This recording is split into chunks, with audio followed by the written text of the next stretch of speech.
Hey everyone, it is right at 1 o'clock, so we're going to go ahead and get started.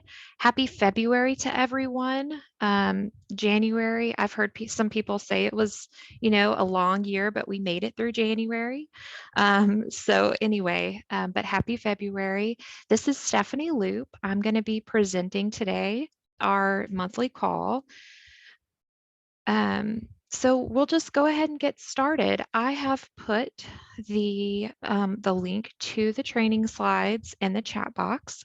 I know that's a frequent question. People want to get the slides so they can review them or take notes on them.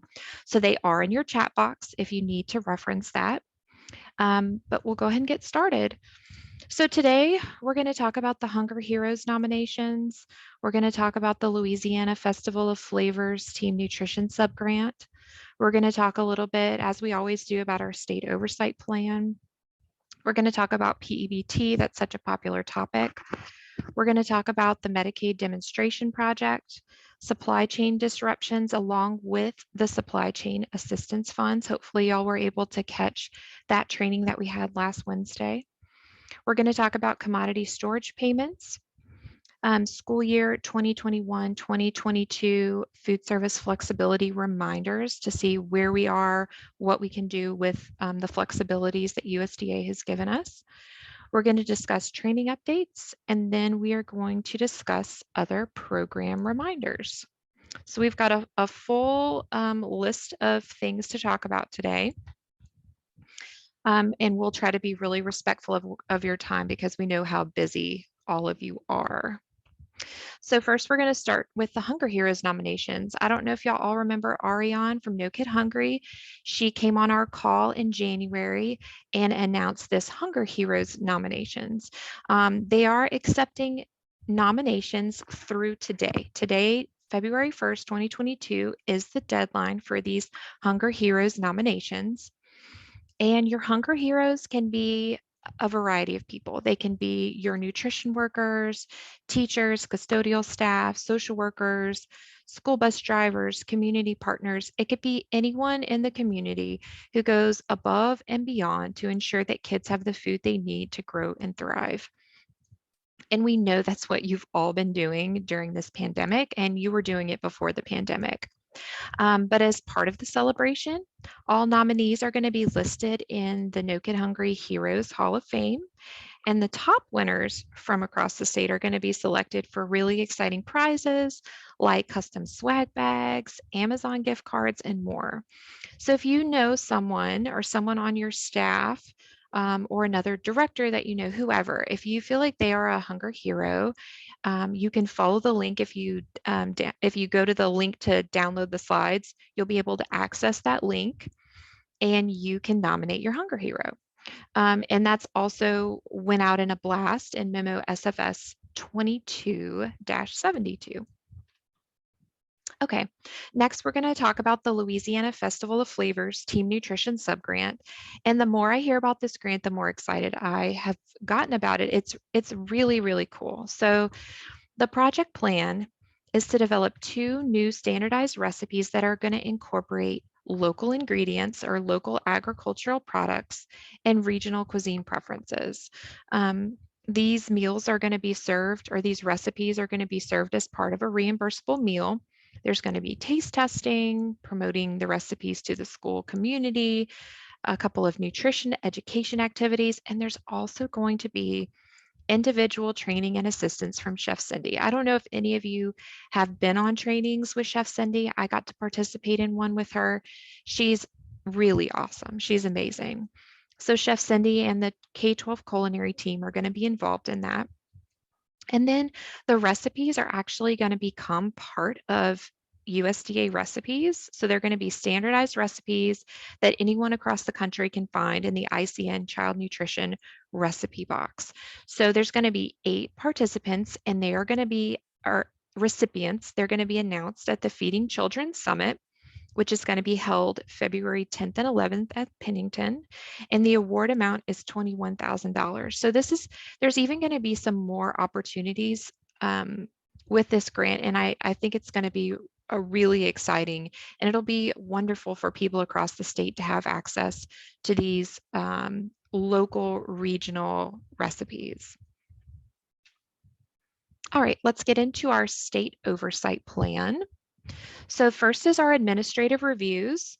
So you probably all know that review dates and document due dates, they can all be found on the CNR support website.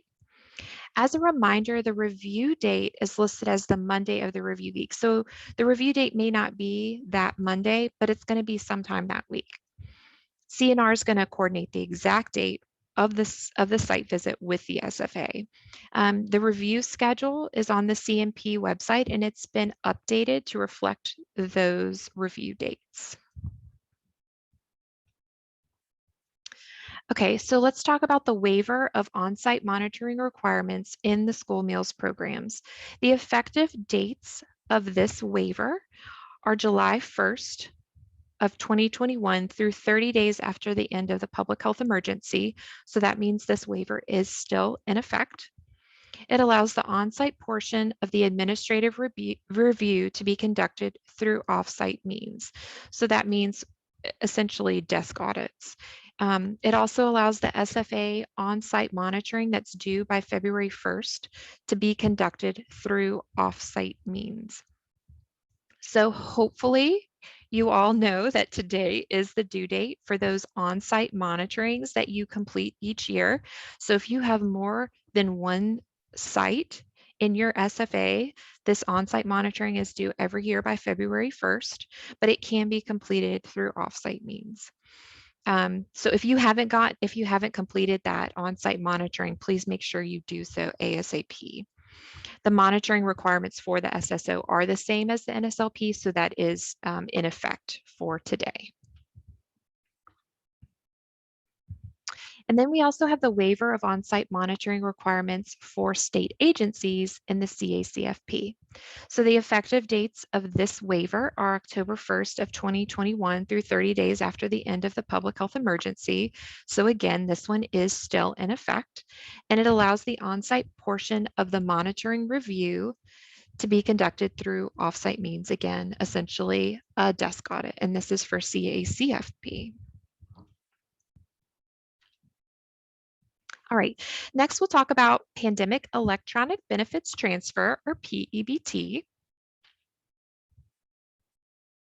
So Louisiana has communicated that the creation of new cases and changes for the August 2020 through July 2021 P-EBT benefits, this should be completed by January 31st, 2022, or it should have been completed yesterday. So school systems should finish up confirming that they've entered all cases and clean up any remaining exceptions in the administrative portal, preferably by yesterday, so ASAP. And then once DCFS updates the portal to begin accepting 21-22 submissions, only address changes on the 2020-21 benefits will still be available. And new 2021 cases or benefits will have to be processed reaching out to the DCFS support email address that's listed on this slide through the support staff.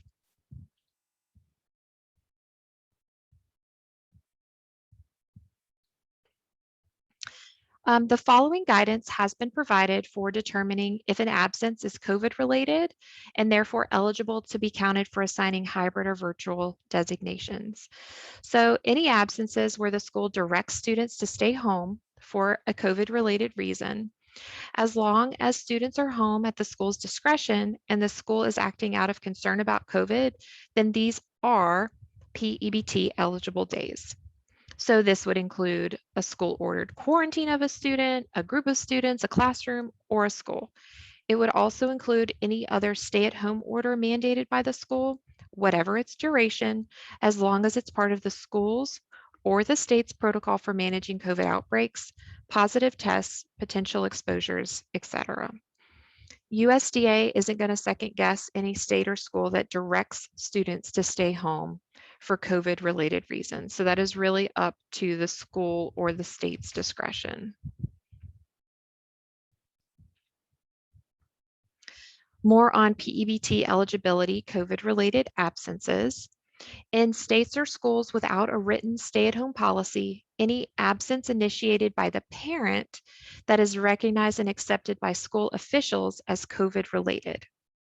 So at the discretion of the school or the state, this could include a parent's decision to keep their child home after a positive test or a possible exposure to COVID.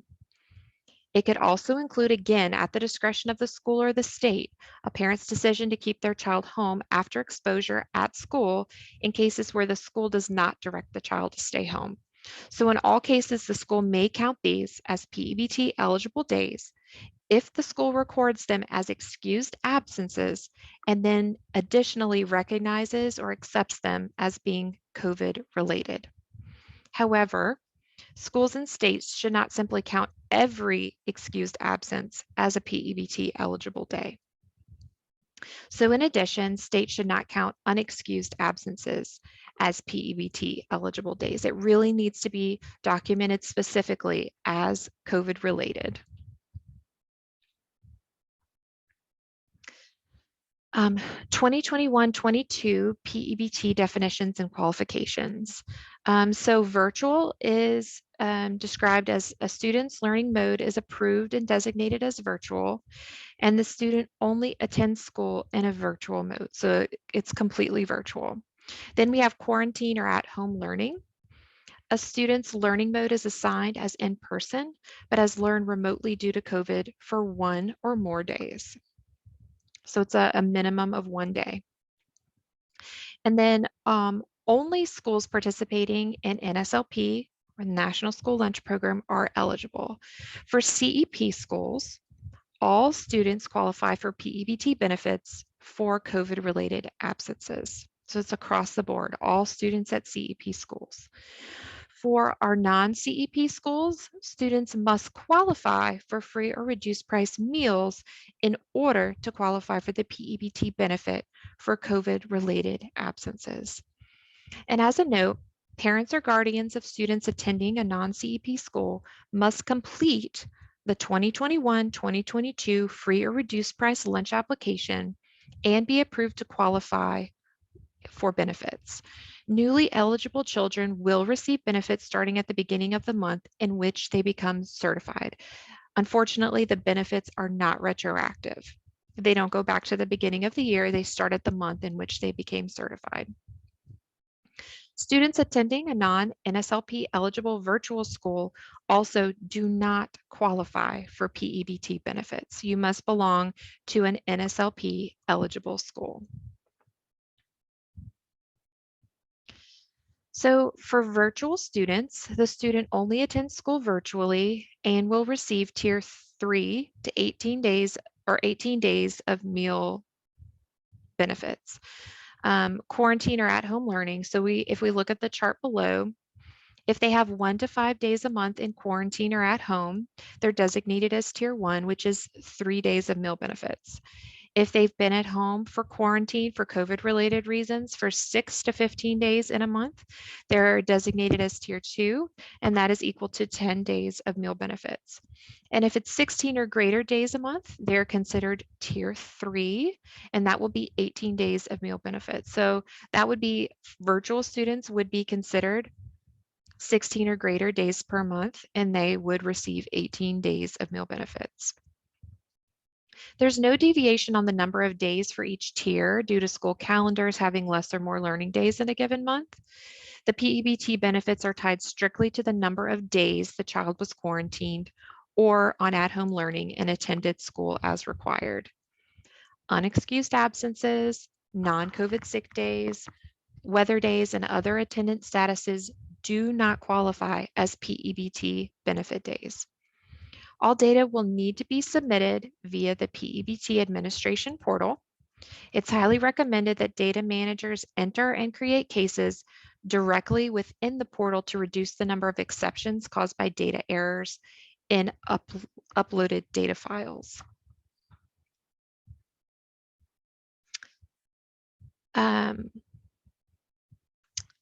So here is the rollout draft plan, February 2021.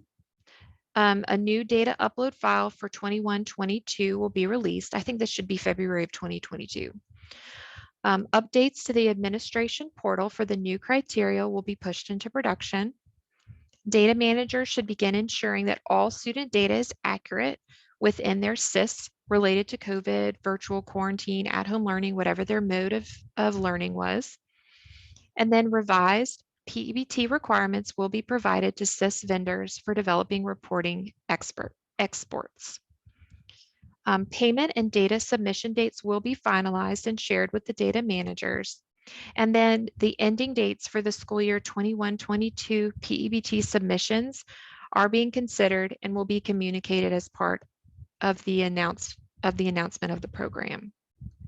And then in March of, again, I believe this is 2022, the initial 21-22 data can start being submitted to the P-EBT admin portal, and initial payments will be added to students' P-EBT cards.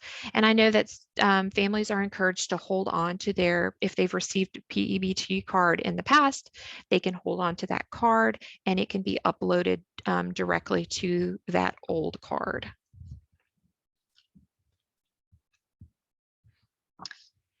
P-EBT office hours. So all school staff involved with the P-EBT process should plan to attend the weekly Zoom DCFS P-EBT office hours, which are going to be Tuesdays at 10 o'clock a.m. All right, next we're going to talk about the Medicaid demonstration project. This is another exciting project that we have going on. So on December 14th, USDA announced that Louisiana was one of 8 states selected to participate in the expansion of a demonstration project to evaluate the impact of using Medicaid eligibility data to directly certify students for free and reduced price school meals. And this is to begin in school year 22-23. So this is the same as them getting directly certified with SNAP. This is something that once that data comes in, they can be directly certified. So adding Medicaid to the list of benefit programs that can directly certify a student to receive either free or reduced price meals, it's really a win-win for students, for families, for school officials. We're going to continue to have information coming. You can reference memo SFS 22-52.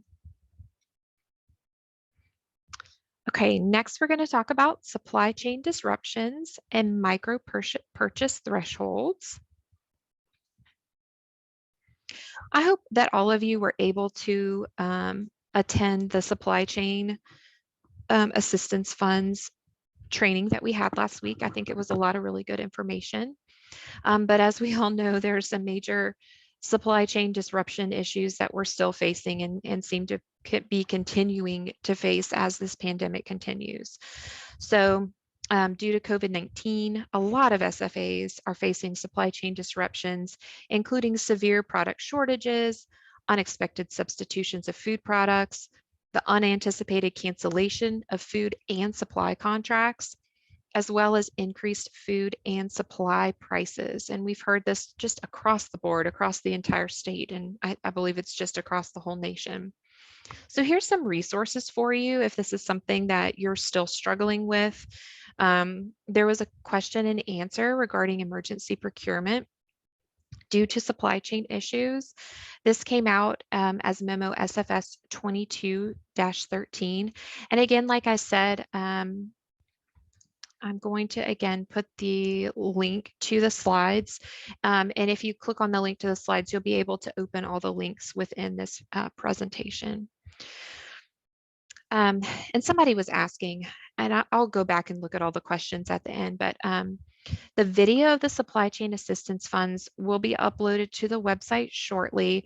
It takes a little bit of time for it to get sent. We have to send it to Pennington and there's a whole process. So hopefully it will be soon. But other resources related to supply chain disruptions include a clarification memo to further explain the USDA Q&A. This came out as memo SFS 2220. We have updated resources on procurement and supply chain issues.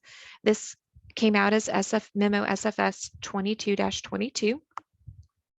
We have procurement and supply chain recorded training and slides. linked there. And then we also have a resource called Sourcing Locally Grown Products. This came out in Memo SFS 22-49.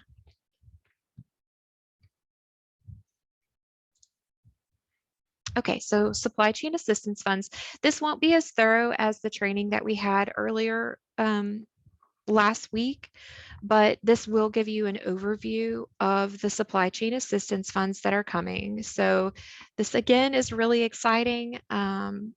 On December 17th, USDA announced that $1 billion would be provided to states for cash payments known as supply chain assistance funds that school districts can use to purchase foods for their school meal programs. These funds are meant to deliver direct relief from ongoing supply chain issues and improve the quality and the consistency of school meals for children and communities experiencing these disruptions, which I think is everywhere, which should make it easier for schools to operate successful meal programs.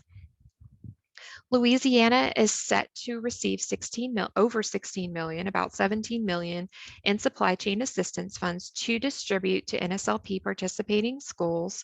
And this includes public, tribal, charter schools, nonprofit, private schools, as well as our residential child care institutions. And we can see more on this in Memo SFS 22-57. So what the thing about these assistance funds is they must be exclusively used for the purchase of domestic food products that are unprocessed or minimally processed. So this means you can, examples of some allowable food products include fluid milk and other dairy foods such as cheese and yogurt, fruits and vegetables, including 100% juices, grain products such as pastas and rice, meats, which can be whole pieces or food items such as ground meats, and meat alternatives such as beans or legumes. Foods, and it can also be used on foods in a wide variety of minimal processing states. So they can be whole, cut, pureed, and they can be fresh, frozen, canned, dried, etc. These are all allowable.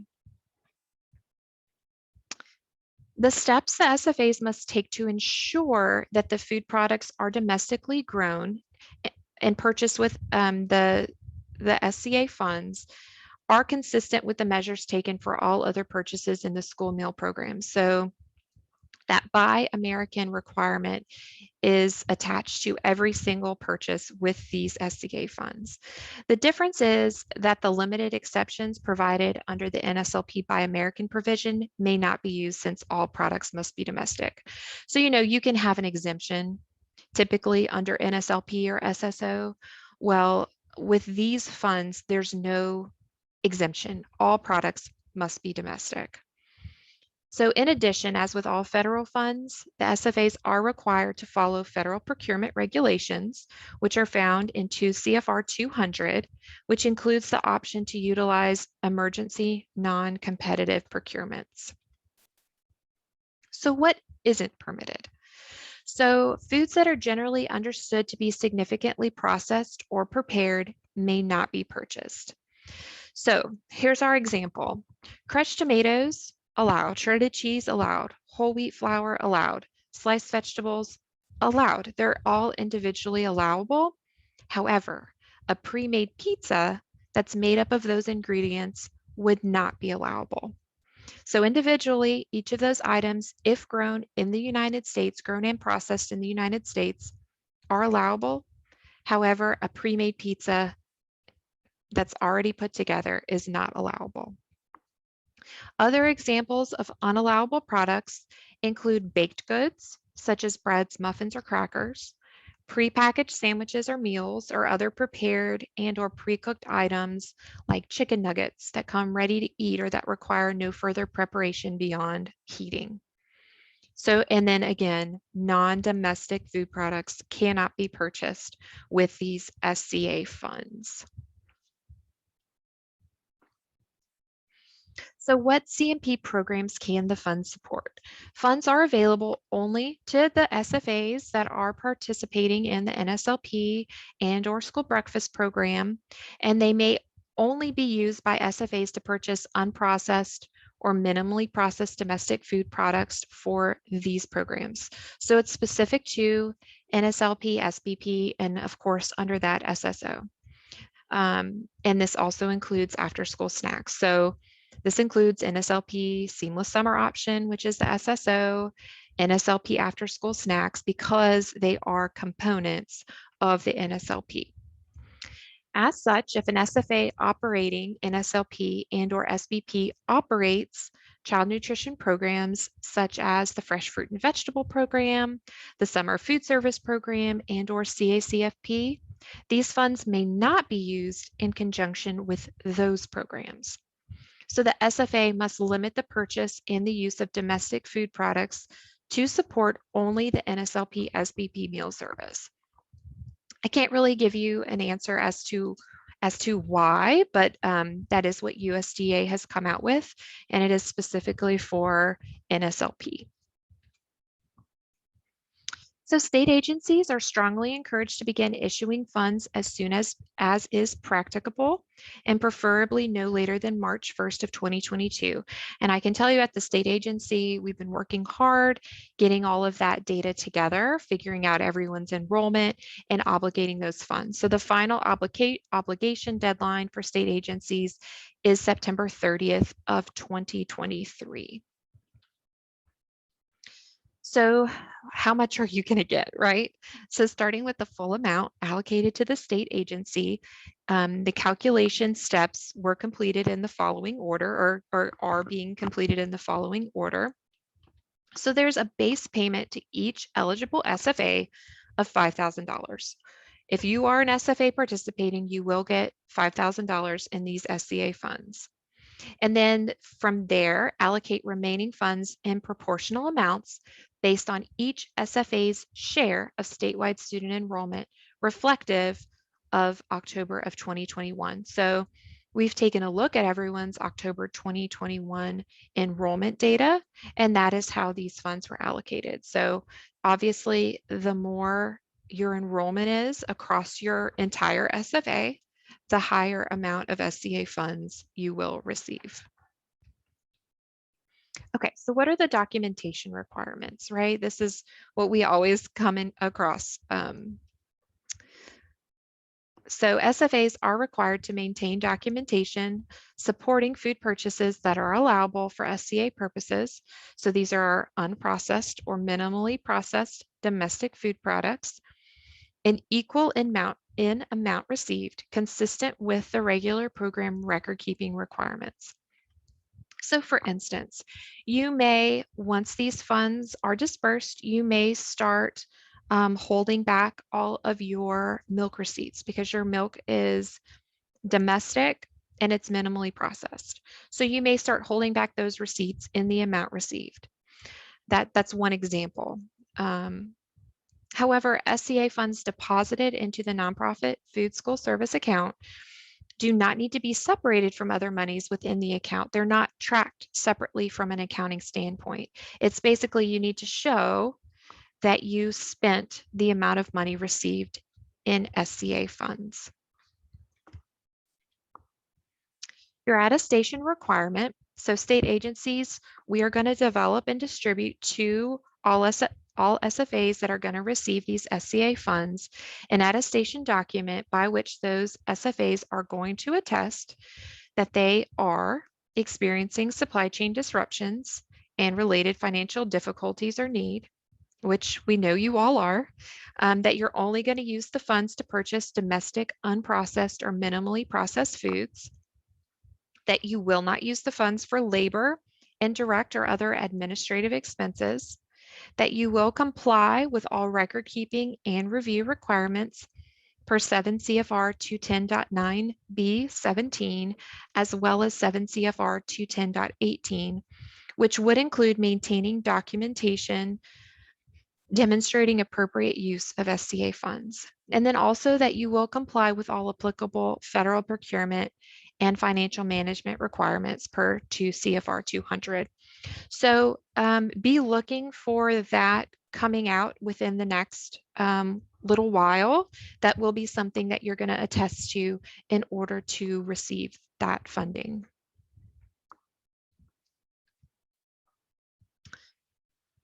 You can see memo SFS 22-54 for more questions and answers related to the supply chain assistance funds. And then training on supply chain assistance funds was held on Wednesday, January 26th at 1 o'clock. It will be posted soon. I will check on that after this meeting is over and see where we're at with that. And then information regarding the required attestation and SFA allocation will be forthcoming. All right, let's talk about commodity storage payments. Over the past few years, the LDOE has had sufficient administrative funds available at the end of the federal program year to enable the agency to provide some assistance with the cost of commodity storage fees paid by the SFAs. And then this year, the LDOE has determined that sufficient funds are again available to provide SFAs with some assistance toward their commodity storage expenses. And based upon the cost charged by LDAF and payments received by LDAF, USDA administrative funds available to the LDOE were applied toward those amounts.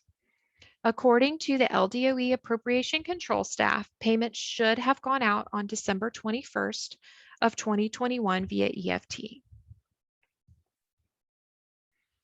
Okay, so since the pandemic has kind of kicked up again, we're seeing more cases. So we thought it would be a good idea to kind of discuss some of the flexibilities that are available in this 2021-2022 school year. So flexibilities and options available. The first option we're going to discuss is meal service flexibilities. So we've got non-congregate feeding, we've got meal service times, and parent guardian pickup. So we have these options. We have,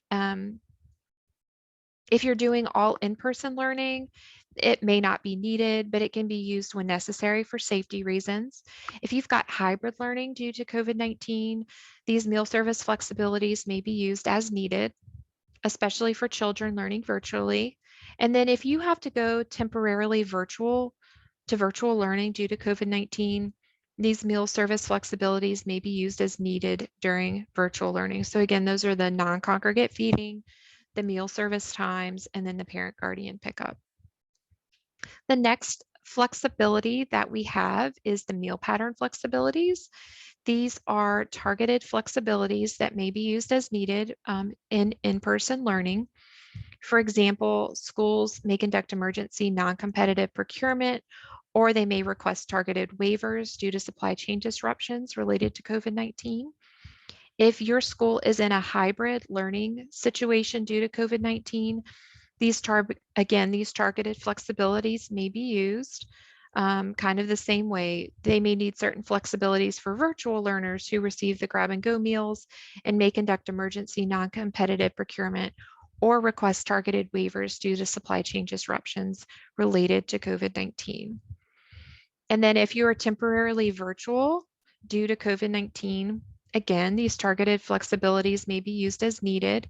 For example, schools may need certain flexibilities for grab-and-go meals during virtual learning, and you may conduct emergency non-competitive procurement or request targeted waivers due to supply chain disruptions related to COVID-19. As a reminder, if you aren't opted into any of these waivers, but you are needing to opt into one of these waivers, that is done on our CNP website underneath the green tab. That's something that you need to opt into. Let the state agency know, especially for these meal pattern flexibilities. We really have to look at what you're requesting and approve it on a case-by-case basis. Okay, so the next flexibility or option we have is P-EBT. So for in-person learning, children may be eligible on days when they experience a COVID-related absence. We reviewed the state's EBT plan to understand the school's role in the event of a change in the school's operating status. For hybrid learning due to COVID-19, children may be eligible for P-EBT on virtual learning or COVID-related absence days. Again, we're going to work with the state to provide the data necessary to ensure the timely distribution of benefits. And then if you're in a virtual learning situation, children again may be eligible for P-EBT on virtual learning or COVID-related absence days. The next flexibility we have is meal claiming flexibilities. Schools may serve and claim all meals free through the seamless summer option of the National School Lunch Program and receive the SFSP reimbursement rates.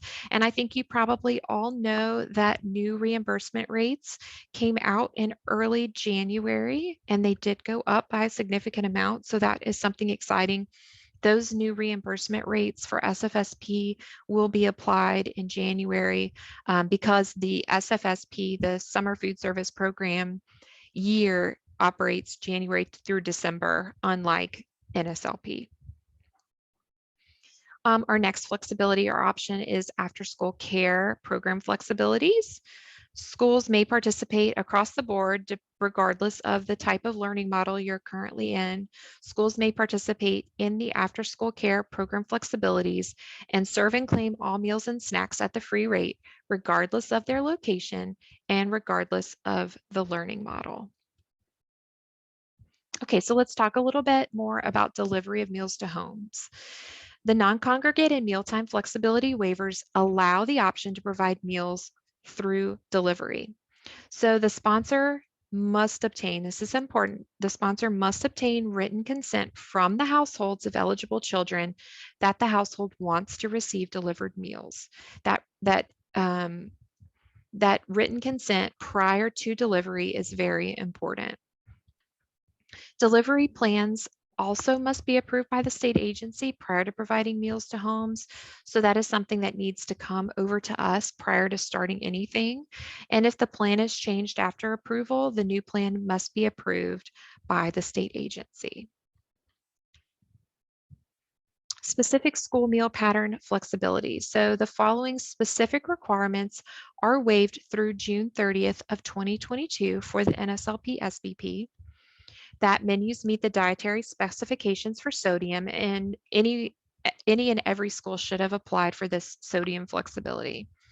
That all grains offered be whole grain rich. This is something you would apply for separately. That for preschoolers, at least one serving per day across all eating occasions must be whole grain rich. To offer a variety of vegetables from the vegetable subgroups. To offer a variety or at least 2 different options of fluid milk. That low-fat milk must be unflavored. To plan menus and offer food components for specified age grade groups and the stated combinations. So states must consider approval on a case-by-case basis with the exception of sodium. So for any of the other categories, it's got to come to us at the state agency and it's got to be looked at on a case-by-case basis.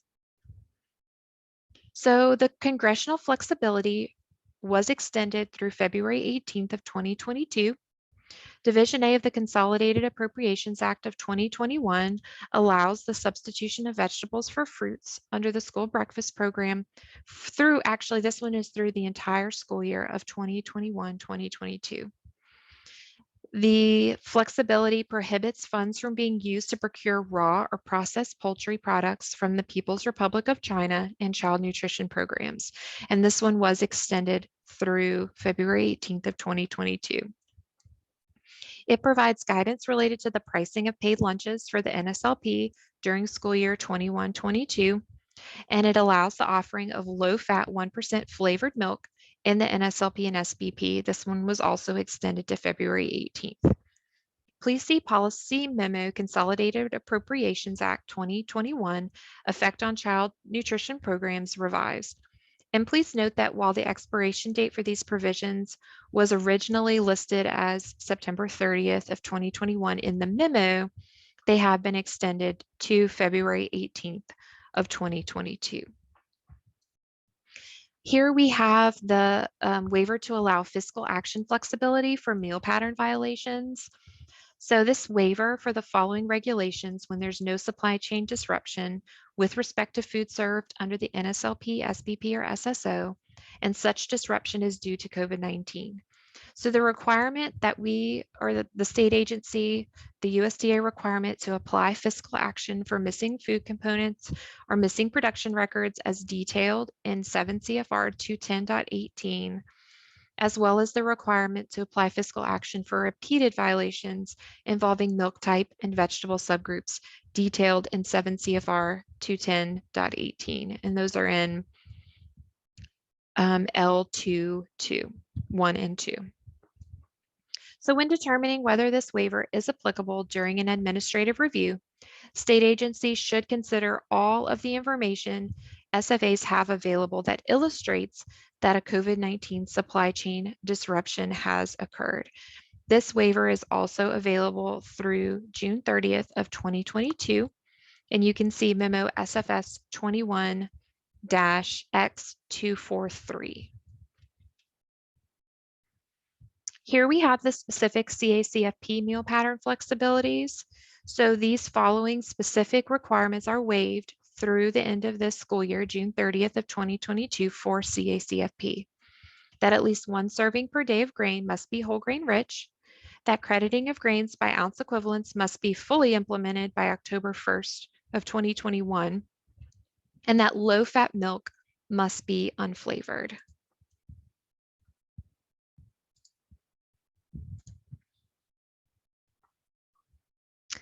CACFP flexibilities during COVID-19 supply chain disruptions.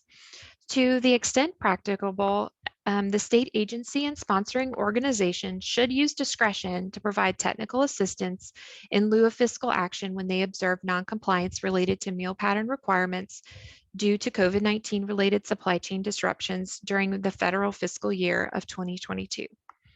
If CACFP operators are making a good faith effort to comply with meal pattern requirements, but cannot, they should prioritize training and technical assistance to identify solutions that are specific to CACFP operators' local circumstances. If substitutions and planned menus are necessitated for the reasons for substitutions must be documented, and menu records must be updated to reflect changes. Menus must document the actual meal components served to participants. And more on this can be found in memo SFS 22-23. We also have meal pattern waiver elections.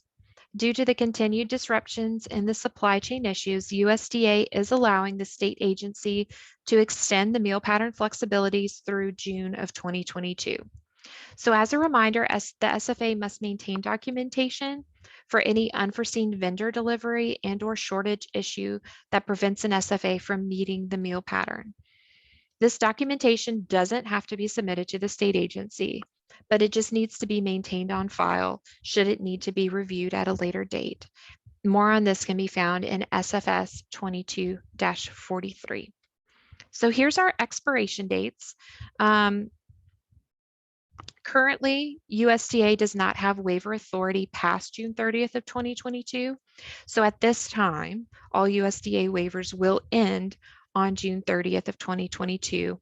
And there are currently no waivers in place for SFSP 2022. We're not exactly sure what SFSP is going to look like this summer, but hopefully USDA will be releasing guidance shortly so we can all plan and prepare for that. Training updates. The Feeding Children Summit was originally scheduled in January. However, due to COVID, it's been moved back a month to February.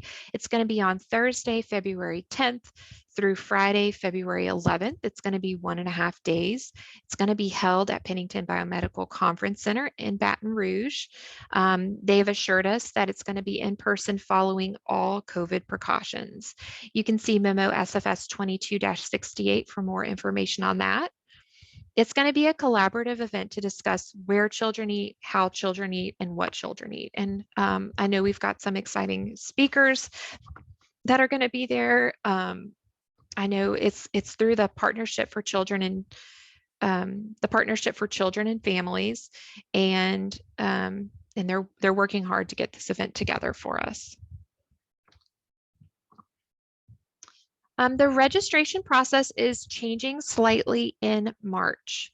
So the agenda and the Zoom registration link are still going to be posted on Louisiana Fit Kids, but the registration button is going to be removed. So you will receive a follow-up with an email confirming attendance, training hours received, and your USDA training codes. And just as we've been doing after the training, each registered participant should complete the questionnaire or evaluation. But you'll actually click on that Zoom registration link on the calendar to register for the event. Registration for the February trainings are now open, and training slides and recorded videos, when available, are always posted to Louisiana Fit Kids.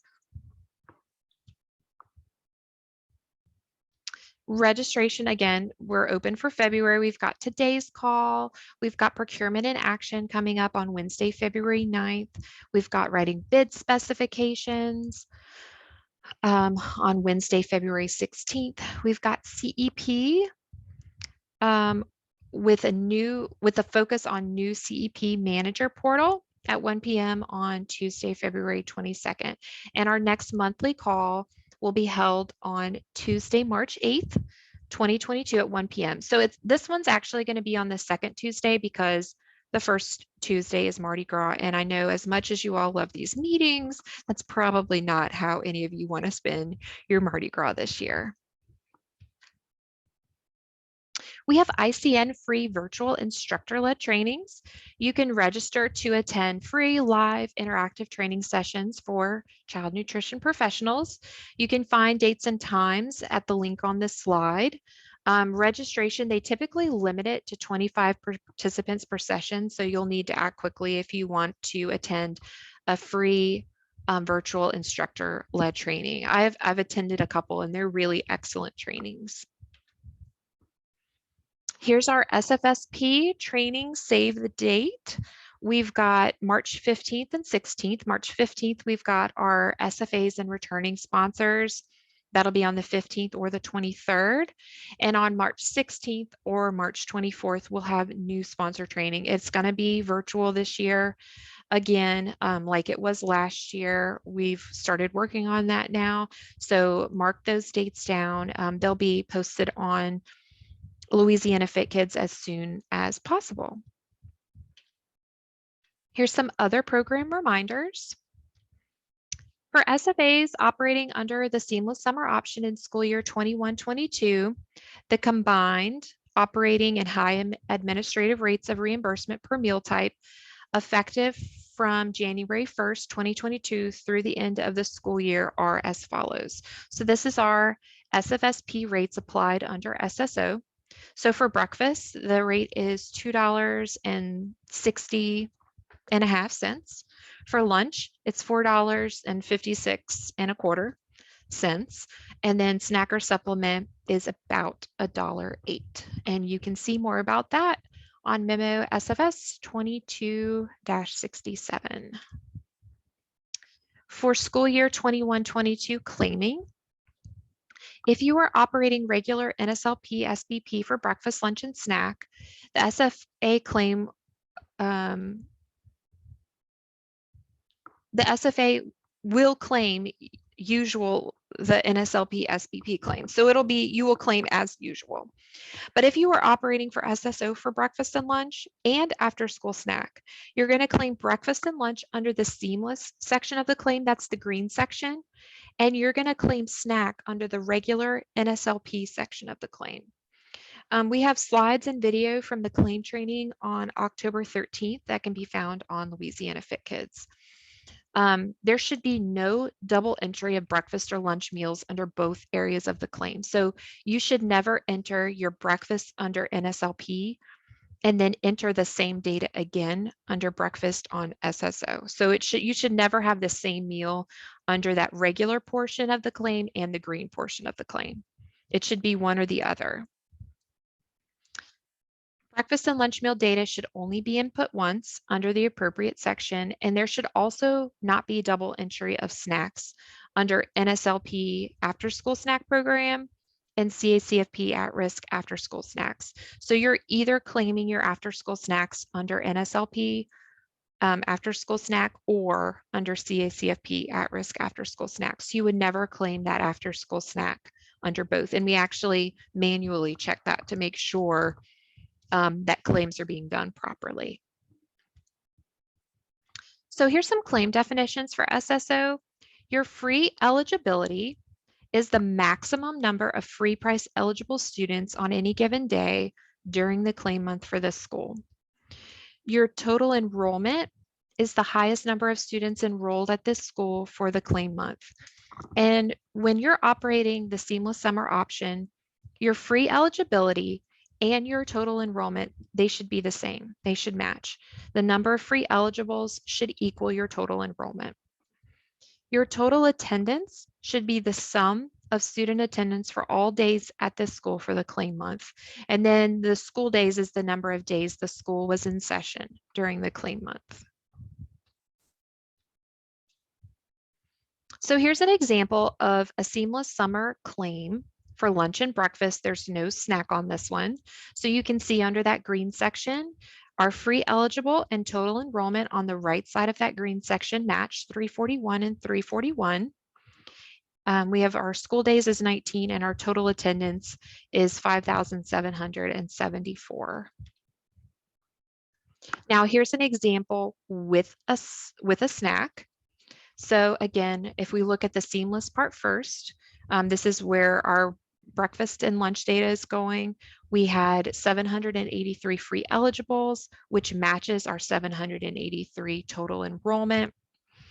And then our total attendance is 11,539. Now we had snack 2. So if you look up above, under the regular meal data, we had the same number of free eligibles and the same total enrollment. And we also had the same attendance. So we do have this data entered in both sections.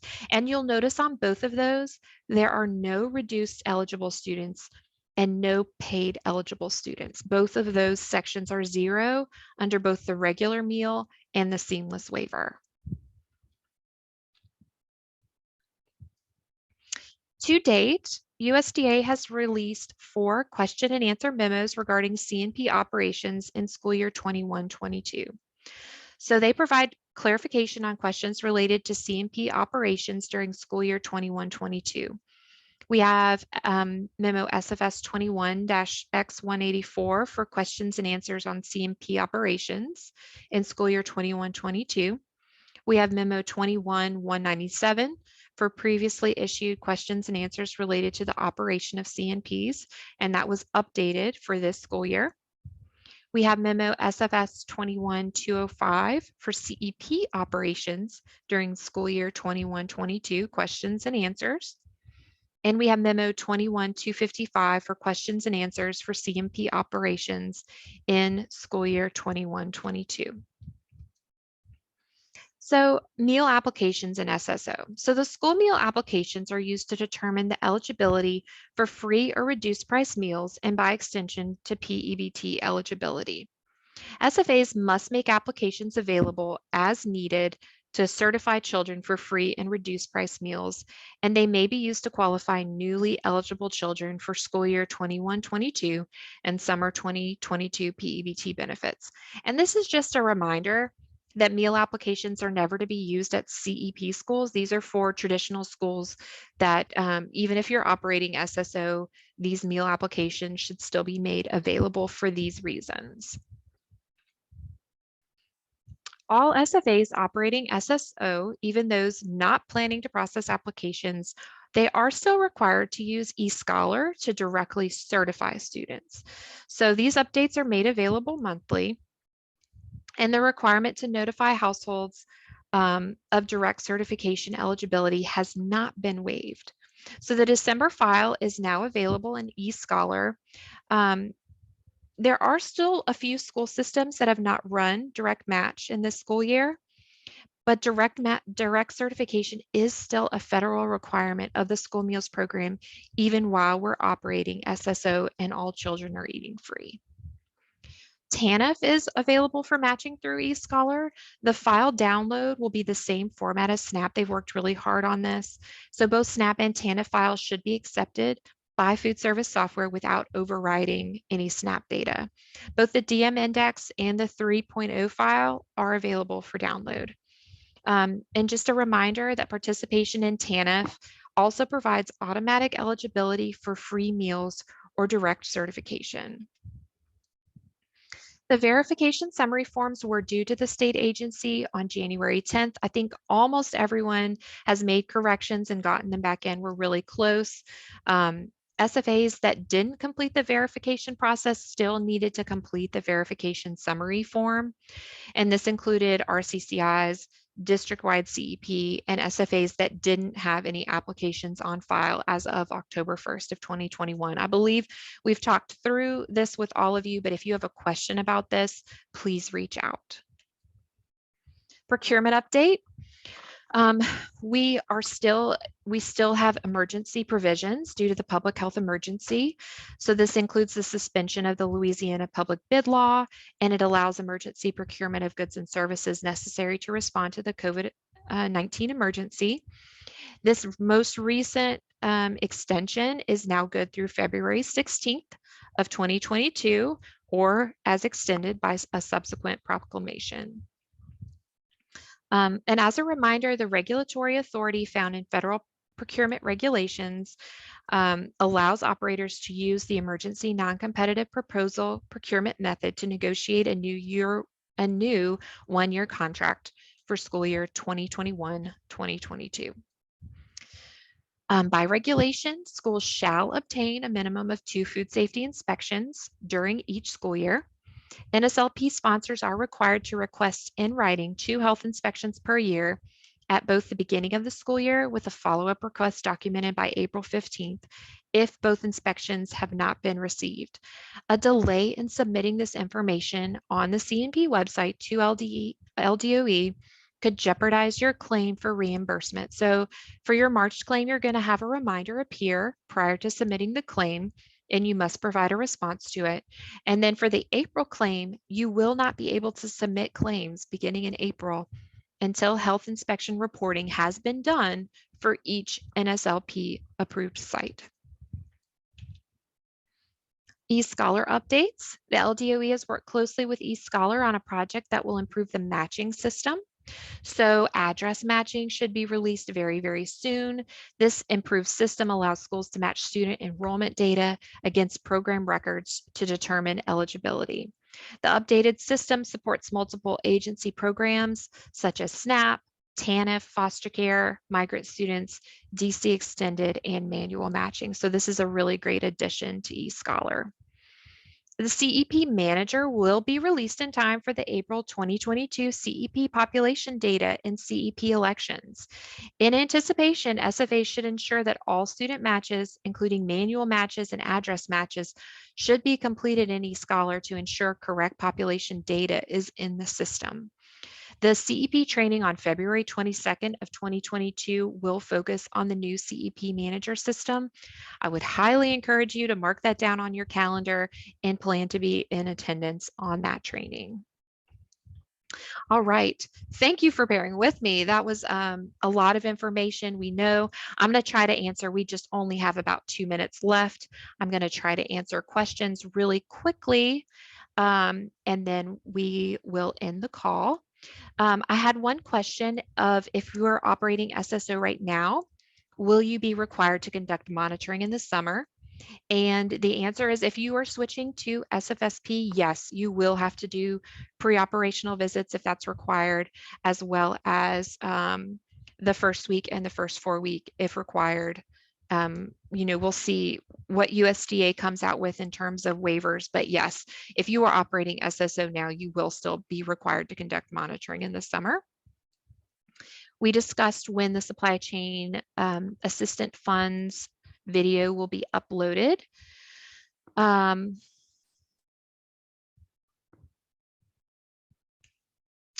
And so there was another question of, let's say you don't use all of your SCA funds prior to the end of the school year. You do SFSP in the summer. Can you pick that back up in the fall? The answer to that question is yes. You will be able to use up funds in August and September. That's a great question. I see Shanna answered a question. Okay, thank you, Shanna. I appreciate that so much. Okay, well, thank you all so much for your time today. Thank you for hanging out with us for an hour to kick off your February. Please send us an email, give us a call if you have questions or need anything. And I hope everybody has a great end to their Tuesday.